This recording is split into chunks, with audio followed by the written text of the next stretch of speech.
In Carol Dweck's book, Mindset, one of the major claims that she makes is when she discusses the connection between mindset and depression.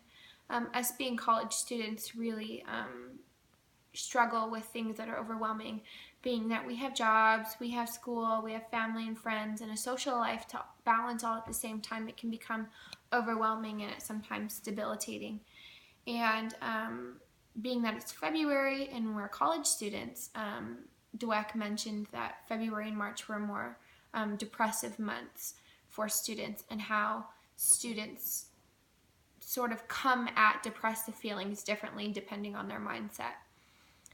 What she said, what she claims, is that people with a growth mindset, when they experience failure, tend to motivate themselves and become more determined to not let that happen in other areas of their lives, not let that bleed into other parts of their lives, while people with a fixed mindset ruminated, and they tended to, think of themselves as unworthy or incompetent, and then it would snowball into the rest of their lives. And once the depressive feelings passed, they would come back and their lives would have not been would be in shambles, because they wouldn't have maintained it, because of the unworthy feelings and the depressive feelings. And essentially that is what Dweck's claim is when it comes to mindset and depression. And I read an article that supports Dweck's claims, written by the Center for Confidence and Wellbeing in the UK. And essentially what they did is they took a group of people and they conducted a study. They distributed a survey among these people, just simple questions, and it determined whether or not they were fixed or growth mindset. And later they were hooked up to neuroimaging machines to study their brains while asking them common knowledge questions. So fact-based questions, things that didn't leave a lot up to subjectivity. It was just, is this it? Is it not? And if they were wrong, they were corrected by the conductor of the research.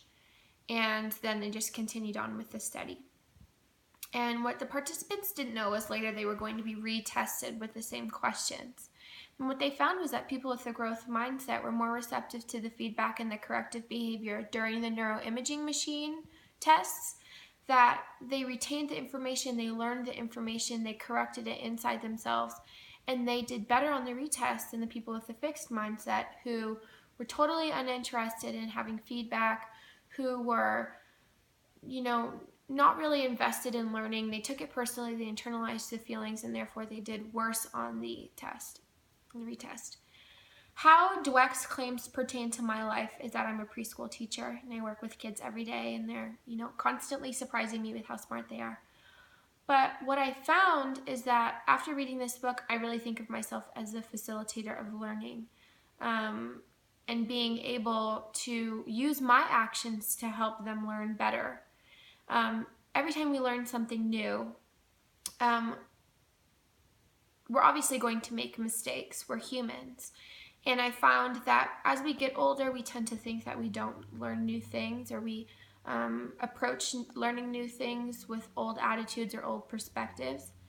And that's not the case with children. So when you correct them, or you tell them, no, it's not that word, or no, that's not what it means, or that's not correct, it's really imperative that I make sure that they don't think of it as they're wrong, or they're not smart, or they're unworthy of anything.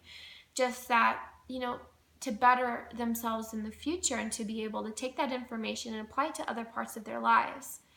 And thanks to Dweck's book, I really know how to do that better, do my job better.